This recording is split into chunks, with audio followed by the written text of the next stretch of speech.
নাবালিকা নির্যাতনের ঘটনা এবার উত্তর 24 পরগনার নাজাটে। নাবালিকার বয়স 14 বছর। তাকে নির্যাতনের অভিযোগ বান্ধবীর বাবার বিরুদ্ধে। অভিযোগ, রবিবার এলাকারই নির্জন জায়গায় নাবালিকার উপর অত্যাচার করছিল তারই বান্ধবীর বাবা। সেই সময় গ্রামের কিছু মহিলা নাবালিকার চিৎকার শুনতে পেয়ে নাবালিকাকে উদ্ধার করেন। তৎক্ষণাৎ ঘটনাস্থল থেকে পালায় অভিযুক্ত। হাসপাতালে চিকিৎসাধীন নাবালিকা।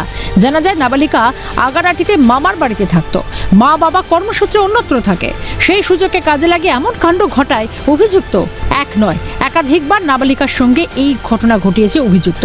প্রতিবারই তাকে ভয় দেখিয়ে চুপ করিয়ে রাখত। ঘটনায় নিন্দা ও দুঃখ প্রকাশ করেন বসিরহাট তৃণমূল জেনারেল সেক্রেটারি সাদিয়া পারভিন।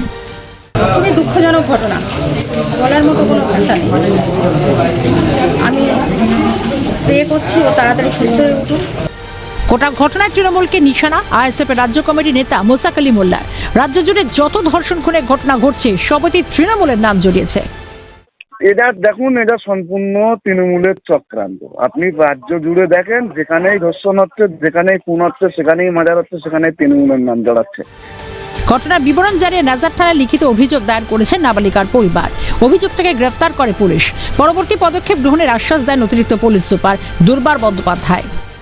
আমরা প্রপার সেকশনে কেসটা এফআইআর করেছি।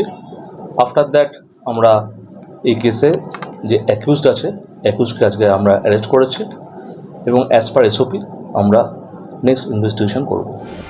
দিনের পর দিন বেড়েই চলেছে নাবালিকা নির্যাতন, ধর্ষণ, শ্লীলতাহানির মতো ঘটনা। অসহায় সমাজ বলা বাহুল্য। উত্তর 24 পরগনা থেকে শামীম মোল্লার রিপোর্ট, ক্যালকাটা নিউজ।